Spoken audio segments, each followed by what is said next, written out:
Jeff, always good to see you, man. Also, congratulations. I know we were just catching up on the personal front, and you've welcomed the new child.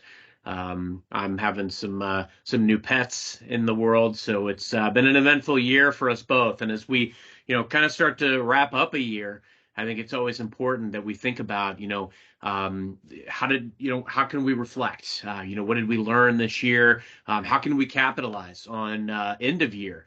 A lot of us are sellers, really making sure that we, put an exclamation point on the year. And then lastly, how are we thinking about 2024? Because it'll be here very, very soon. So, would love to hear your thoughts. Yeah, well, first of all, I think it might be worth pointing out to those who are watching that you and I actually have the same pets. We both have Cavalier King Charles dogs and a black cat. That's true. Um, so that's pretty incredible, right? What are the odds of that? So You're rubbing off on me. yeah, I suppose, but yeah, they are wonderful animals. So congratulations. They are. Yeah, I think there's a few things to say here. I mean, first and foremost, it depends on what role you're in. In sales leadership, I think the end of year is often, pretty slow with the holidays and things like that.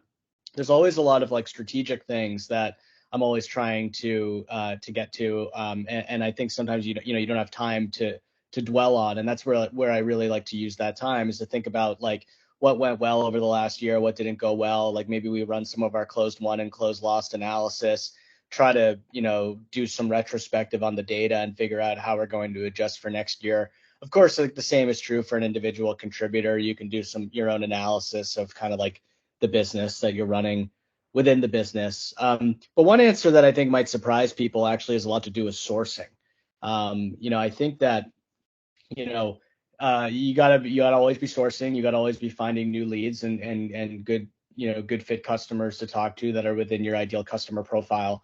And I found that because it is a slower time of year and because people are generally in a good mood, it's actually kind of a good time to try to set up some meetings and get things ready for the next year. And a little trick that I like to use is actually to kind of reach out in December and say, hey, can we meet sometime in January? And what I like about this is that it feels very, not too aggressive and not too over the top for the other person, very like unthreatening for them because the meeting is out in the future. It's at the beginning of the year. It's after the holidays, but then it's also the end of the year. They're in a good mood. They're probably more likely to say, yeah, sure, I'll be willing to check out some new stuff in the new year. People are kind of in that mind. So I actually think that it's like the best time of year for prospecting. A lot of people think it's the worst time of the year because, people are busy and they're leaving the office and they don't want to set up meetings right now. And the mistake they make, I think, is that they're trying to meet, the week before Christmas or the week between Christmas and New Year's. No one wants to do that, right? So of course they're going to say no. But if you go into that and you say, hey, look, like, you're going to be busy for the next few weeks, you show some humanity around their personal situation and say, look, would love to meet with you in the new year when you might be thinking about, what's going to be happening for you in 2024. That's a really approachable message, and it works really well for me in terms of getting myself set up to start the next year really well. Goes without saying, a lot of people are trying to close out their end of year. A lot of people have a fiscal year that ends in December at the end of the year, and goes without saying that you're trying to bring things to the finish line. I think that you always need to be operating under the assumption that really you need to be getting it done like the week before Christmas. And you need to be kind of just like setting those expectations with the customers. And I think you need to be honest with them about why it's important for you. A lot of times, yeah, it's important for you as a salesperson because you're trying to meet a goal or a quota. But in the companies that I've worked in, which are generally smaller startups, the milestones that are achieved in a certain quarter are actually directly impact our ability to fundraise. And our ability to fundraise actually directly impacts the customer success down the road.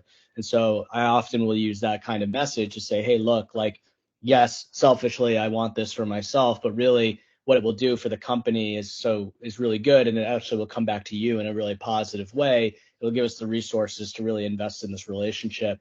So I think as long as you're being honest and you're telling the truth, in other words, don't make up some gimmick, and something that's false. I think that that's something that's a really good time of year to be talking about why a relationship is going to be really impactful, not only for you, but then in turn for the customer. So those are my thoughts. Would love to hear, what you're thinking about in these next few weeks. Those are some pro tips, Jeff. I love it. I think it's important to realize that a lot of what's transpiring right now at the end of the year, the seeds needed to be planted early in the year, right? So that really informs how you want to be thinking about the next frame, the next quarter, the next year, et cetera.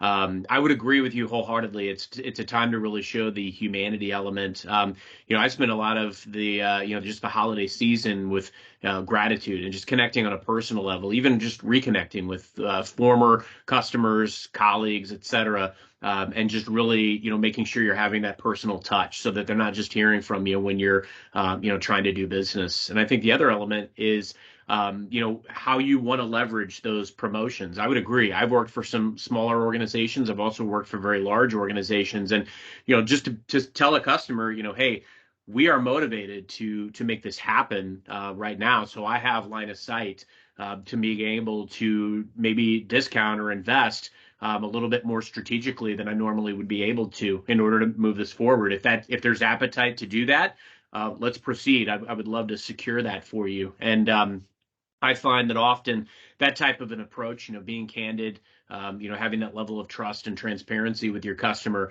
can bring in some of those year-end deals. But a lot of them, obviously, as you pointed out, I mean, you've got to leave that room to make sure that you understand the milestones and that you have enough time to get them done by year end. The other thing too is I love that you called out that a lot of people's years are kind of slowly starting to slow down. So there is an opportunity to do some prospecting and do some meaningful connection with folks during this time.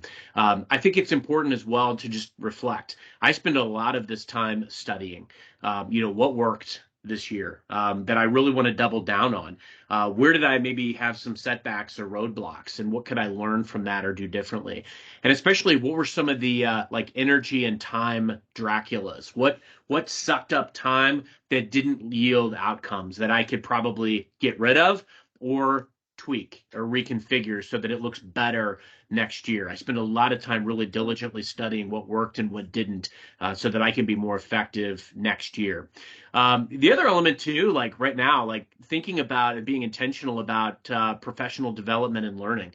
Like what are some of the things that, I'm going to have some downtime, right? And I think you've got to intentionally refresh and recharge.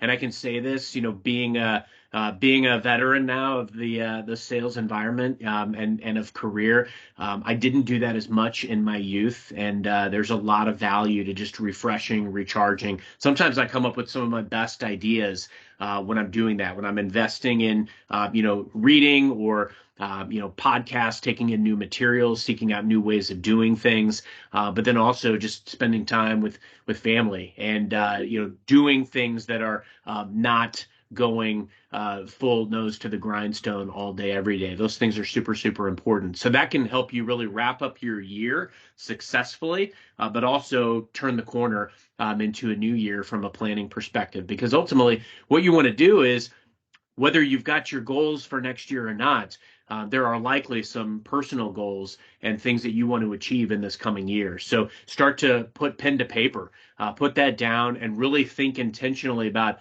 what am I going to need to do to make that reality? What are the relationships that I need to invest in order to make that reality for the new year? You've got some time right now to really uniquely look at that.